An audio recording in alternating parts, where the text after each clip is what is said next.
Thanks for watching. Don't forget to like, comment, share and subscribe to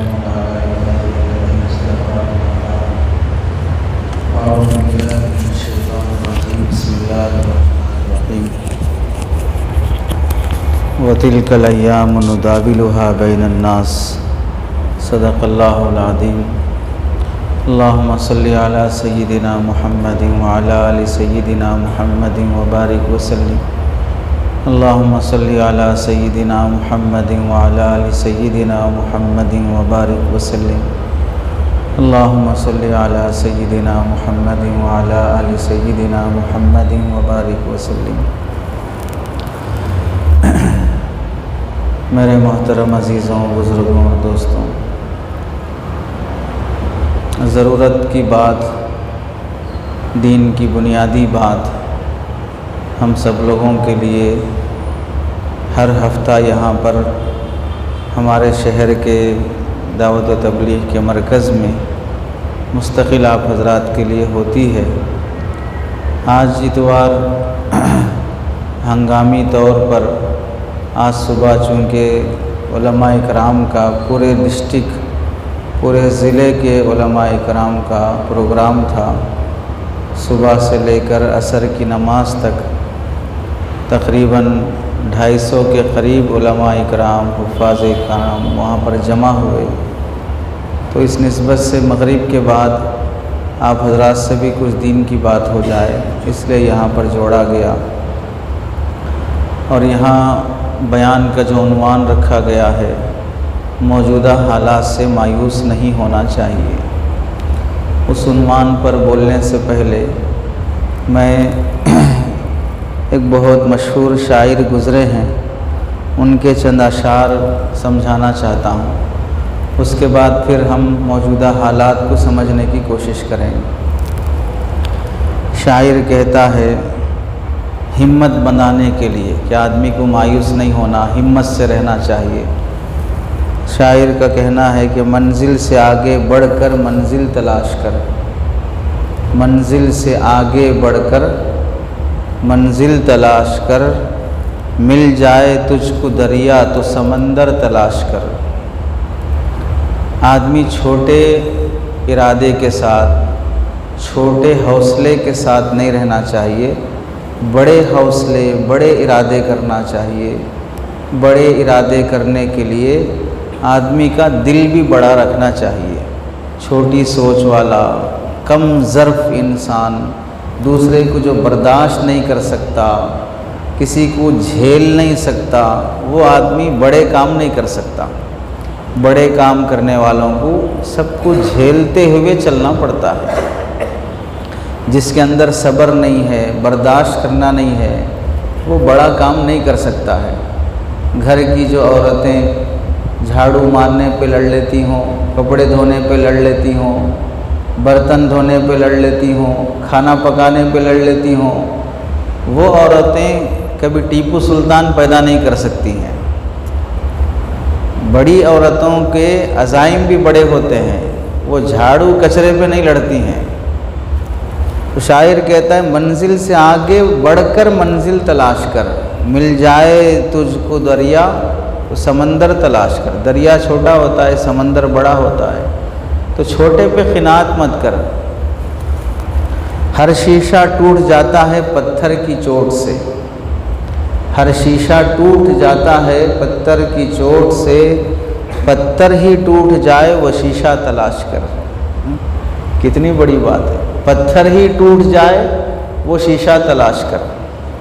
ایسے مضبوط رہو، شیشے کی طرح مت رہو کہ جو ایک کنکر پھینکا تو بھی ٹوٹ جا رہے۔ اگر کوئی آدمی تھوڑا سا بول دے، ارے کیا بھئی آپ ایسا کر رہے، ہمت ہار جا رہے۔ کوئی ٹانگ کھینچ دیا، خاموش بیٹھ جا رہے، کوئی تانا دے دیا، خاموش بیٹھ جا رہے۔ یہ سب جو پتھر آ رہے ہیں، کنکر پھینک رہے ہیں، اس کی طرف توجہ مت دو۔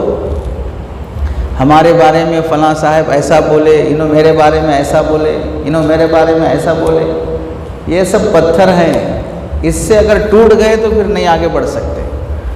تو کہتے ہر شیشہ ٹوٹ جاتا ہے پتھر کی چوٹ سے، پتھر ہی ٹوٹ جائے وہ شیشہ تلاش کر۔ سجدوں سے تیرے کیا ہوا صدیاں گزر گئی، سجدوں سے تیرے کیا ہوا صدیاں گزر گئی۔ 40 سال سے سجدے کر رہے، 30 سال سے سجدے کر رہے، 50 سال سے سجدے کر رہے، کیا ہوا؟ سجدوں سے تیرے کیا ہوا صدیاں گزر گئی، دنیا تیری بدل دے وہ سجدہ تلاش کر۔ ایسے سجدے کی کوشش کر جس سے تیری دنیا بدل جائے۔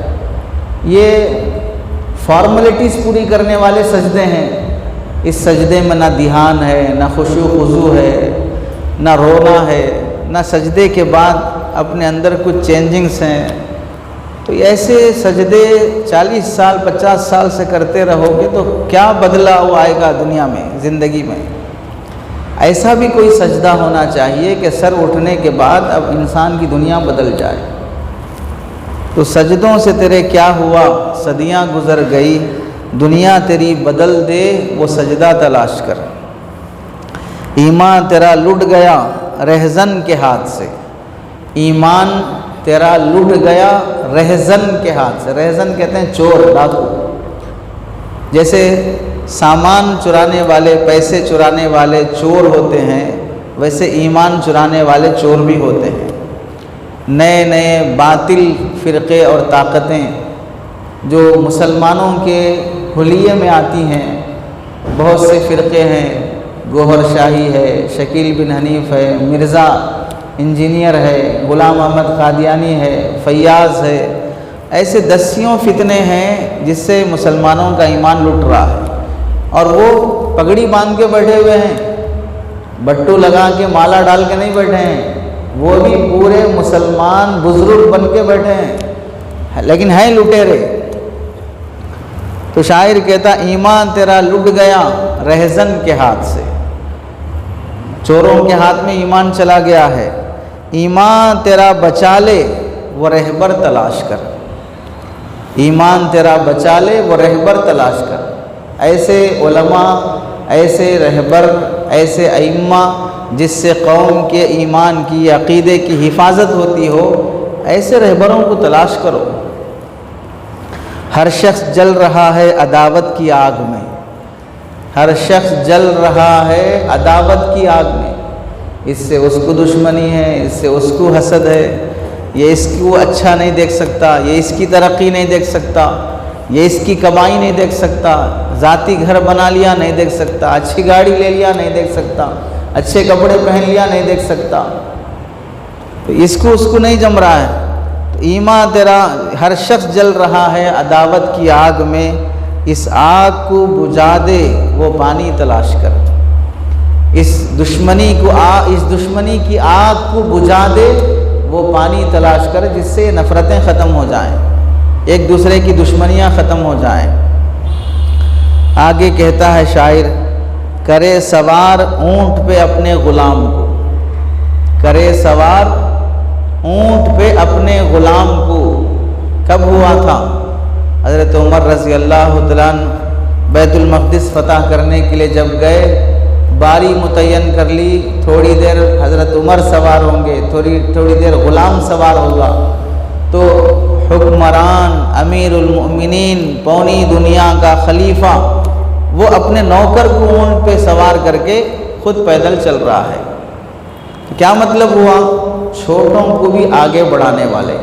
ہم بوڑھے ہو گئے، اب ہماری عمر ہو گئی، بیماریاں آ گئے، اب نوجوان نسل تیار ہو رہی ہے، ان کو آگے بڑھانا ہے، ان کو تیار کرنا ہے، اپنے بات کے لیے کھڑا کرنا ہے۔ ایسا نہیں ہے کہ مر گئے تو پوری محنتیں بھی ساتھ خبر میں لے گئے، دائی چلا تو دعوت کا جنازہ بھی گھر سے چلا۔ ایسے نہ ہو، اپنے بعد والی نسل تیار کرو۔ تو کرے سوار اونٹ پہ اپنے غلام کو، پیدل خود ہی چلے وہ آقا تلاش کر، پیدل خود ہی چلے وہ آقا تلاش کر۔ تو ان اشعار میں ہمارے لیے حوصلے کی بات کی گئی ہے۔ حوصلہ رکھو، ہمت مت ہارو، آگے بڑھنے کی کوشش کرتے رہو، چھوٹی چھوٹی باتوں کو اہمیت مت دو۔ موجودہ حالات سے مایوس نہیں ہونا چاہیے۔ موجودہ حالات کیا ہیں؟ آپ لوگ دیکھ رہے ہیں